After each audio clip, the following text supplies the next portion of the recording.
Kami laporkan dari Pati, Jawa Tengah, pagi hari ini, Senin 1 September 2025, warga di Desa Talun, Kecamatan Kayen yang mengatasnamakan diri Solidaritas Warga Talun, mengadakan aksi damai di depan balai desa setempat.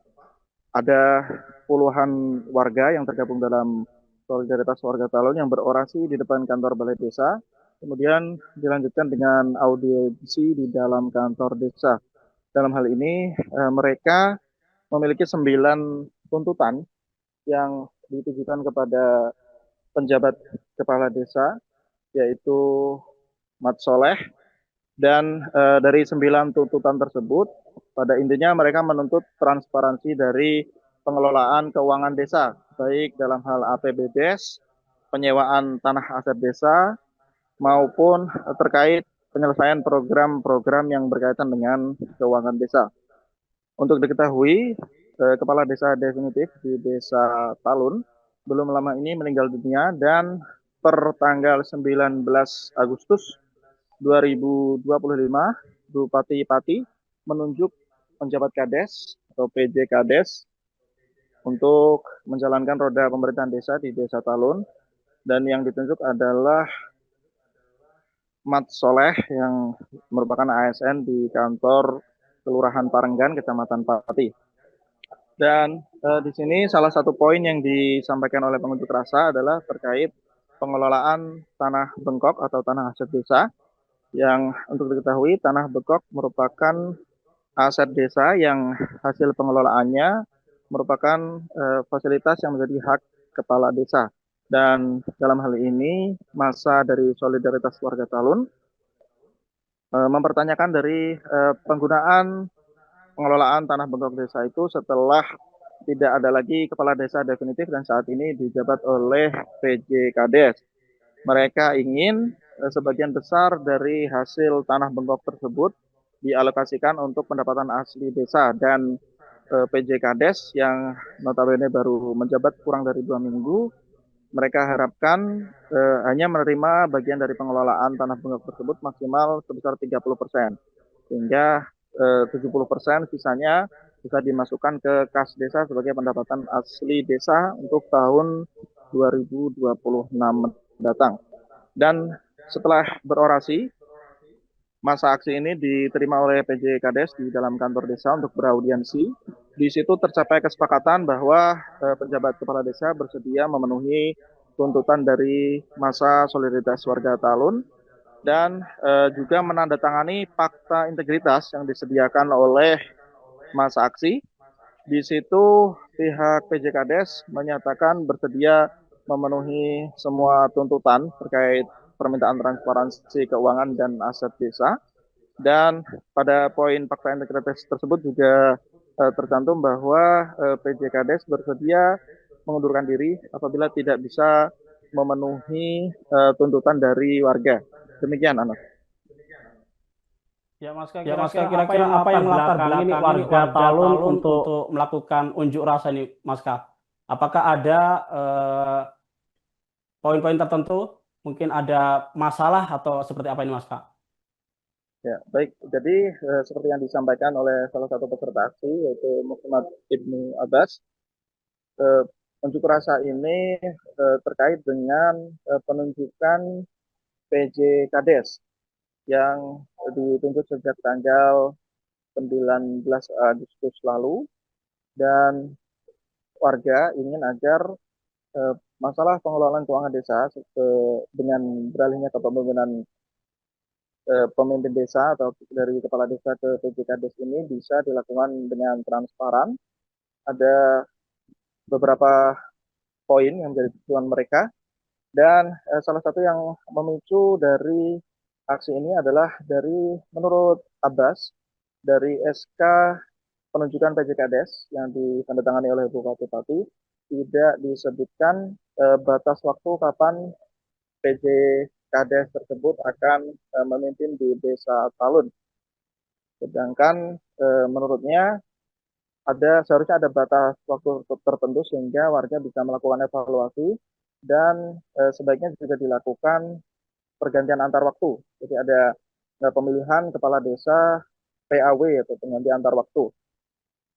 Dan dalam hal ini seperti yang sudah saya sebutkan tadi juga mereka mempertanyakan pengelolaan tanah bengkok setelah kepemimpinan PJ Kades yang mereka ingin, karena PJ Kades bukanlah kepala desa definitif, jadi mereka tidak ingin 100% hasil pengelolaan tanah bengkok itu diperuntukkan bagi PJ Kades. Mereka ingin sebagian besar dimasukkan ke kas desa sebagai pendapatan asli desa, dan PJ Kades hanya menerima maksimal 30% dari hasil pengelolaan tanah bengkok tersebut. Demikian, Mas.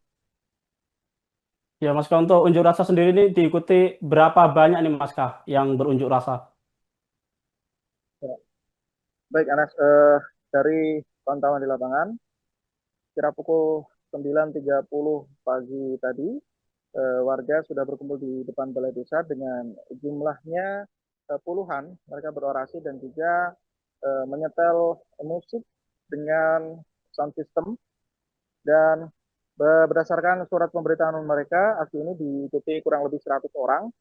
Namun berdasarkan pantauan kami di lapangan ada puluhan warga yang berorasi di depan kantor desa.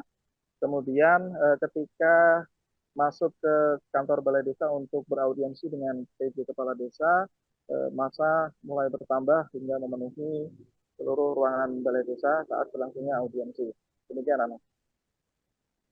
Ya, Mas Kak, bagaimana tanggapan sendiri ini dari pihak PJ Kepala Desa Talun nih yang sedang didemo nih, Mas Kak?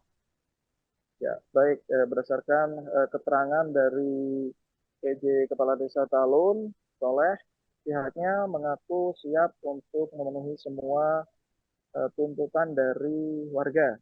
Terlebih karena dirinya juga belum genap 2 minggu menjabat di Desa Talun sebagai PJ Kades, sehingga dia masih harus melakukan adaptasi, namun pada intinya pihaknya bersedia dan berkomitmen untuk memenuhi tuntutan-tuntutan dari peserta aksi, terutama terkait transparansi anggaran desa, terkait proyek-proyek desa, dan juga terkait tanah bengkok pun pihaknya tinggal menyesuaikan keinginan warga yang nantinya dia juga akan menunggu arahan lebih lanjut dari kepala daerah. Dan hal itu, komitmen tersebut juga sudah dia buktikan dengan menandatangani fakta integritas yang disediakan oleh warga saat berunjuk rasa. Demikian, Anas. Ya, terima kasih Mas Kak atas laporannya. Selamat bertugas kembali dan selalu jaga kesehatan. Nah, Tribuners, reporter kami telah melakukan wawancara dengan koordinator aksi. Berikut wawancaranya. Warga aksi hari ini, kemudian hasil kesepakatan audiensi tadi seperti apa? Yang memicu pertama memang ketika Pak Bupati menunjuk PJ, kemudian memang SKD, dalam SK itu kan tidak ada batasannya. Oke, itu prerogatif nggak apa-apa, tetapi yang namanya PJ itu kan pejabat sementara ya, pejabat sementara. Sementara SK itu meskipun kita katakan itu adalah sebagai prerogatif, tetapi kan itu tidak memenuhi asas keadilan. Banyak persoalan di sini yang kemudian di desa ini yang harus diselesaikan secepatnya. Begitu. Bagi kami SK PJ Kades, SK Bupati untuk PJ Kades ini juga kemudian tidak memenuhi asas keadilan. Kenapa? Tidak ada batas waktu. Kapan? Gitu kan? Kapan akan selesainya PJ Kades itu? Tidak ada. Sementara ada undang-undang lain yang mengatur maksimal 1 tahun, minimal 6 bulan. Kan lah kalau kemudian terjadi persoalan-persoalan ini kemudian tidak ada batasannya, ini kan kemudian kapan kami bisa mengevaluasi? Rakyat kapan bisa kemudian mengevaluasi? Itu sama. Ini seharusnya segera ada PAW atau gimana harusnya? Ya, mestinya PJ itu juga kemudian bagaimana menggelar musdes dengan pemerintah desa dan masyarakat untuk bicara soal ini akan kita sepakati akan kita PAW atau menunggu pilkades serentak terdekat. Ya gitu, jangan kemudian malah membicarakan soal pilkades 2029 gitu. Dan nanti kemudian kalau kita acuannya pakai SK Bupati yang itu secara otomatis berarti kita menunggu dong 2029. Terus kapan kami harus mengevaluasi? Kami nggak bisa juga mengevaluasi. Pemerintah juga nggak bisa mengevaluasi kan begitu. Intinya itu ya, saya lihat SK Bupati itu tidak memenuhi asas keadilan. Ngoten. Atas pertemuan tadi kesepakatannya apa, Pak? Kesepakatannya semuanya disepakati bahwa kemudian urusan-urusan terkait dengan dana desa yang kemarin anggaran tahun 2025 di termin pertama sebesar 500 juta nanti akan diselesaikan. Tahun ini harus diselesaikan. Gitu. Nantinya kami kesepakatannya kemudian ada fakta integritas di mana seluruh tuntutan-tuntutan kami tuntutan kami disetujui, bahkan PJKDes juga siap mengundurkan diri bersama dengan BPD apabila merasa tidak mampu sampai di akhir tahun ini. Tidak mampu siap untuk mengundurkan diri, ini bentuknya fakta integritasnya. Jadi ini fakta integritasnya. Terus nih, ini kalimatnya, jika kami gagal memenuhi komitmen ini sesuai tenggat waktu yang telah ditentukan, maka kami menyatakan siap mengundurkan diri dari jabatan kami masing-masing dengan sukarela. Ngoten nggih? Sudah ditandatangani PJKDes. Sudah ditandatangani PJKDes. Kalau soal bengkok tadi seperti apa Pak? Tadi tuntutannya? Bengkok itu total kalau di talun itu bengkok untuk kades definitif itu 12,8 hektar. Gitu. Kesepakatannya adalah dengan adanya ini maka Pak Kades siap menerima berapapun kalau dikasih oleh masyarakat desa berdasarkan hasil musdes. Ngoten, siap menerima berapapun, mau dikasih 30% monggo, dikasih 50% monggo. Intinya sebagian besar masuk kas desa ya? Ya, harus masuk DPAD. Ngoten. Ngoten nggih? Kalau definitifnya dengan ASN di mana Pak? Dalam Definitifnya dengan ASN di mana? Kelurahan Pati Kota Parenggan. Pati Kelurahan Parenggan nggih. Oh, Parenggan ya? Nggih. Nah, mungkin bisa dijelaskan Pak hasil audiensi tadi seperti apa dengan warga? Audiensi yang ada tadi sudah terjawab semuanya lewat rapot ini di luar balai desa maupun di dalamnya, dan kita semuanya seperti yang didengarkan mereka semuanya bisa melaksanakan apa yang sesuai kesepakatan tadi. Pakai seperti apa, Pak? Tadi sudah ditandatangan seperti itu. Ada tadi sudah ditandatangan sesuai pernyataan. Jelaskan sedikit aja, Pak, mungkin seperti terkait. Secara umum aja, Pak. Secara umum, tuntutannya apa? Secara umum tadi yang utama yaitu mengenai pembangunan yang ada di jembatan Cepet, jembatan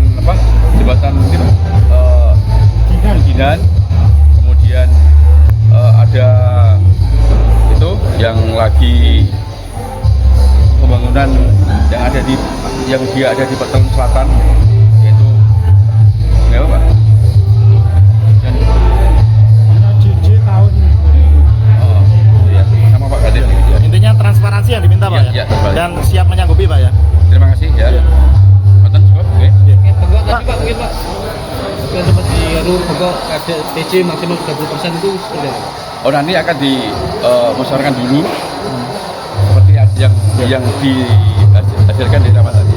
Pak Ngapunten, jenengan jadi PJ baru berapa lama Pak? Baru tanggal 19 baru. 19. Nggih. Berarti 10 ya. Nggih, siap. Nonton nggih. Download Tribun X sekarang, menghadirkan lokal menjadi Indonesia.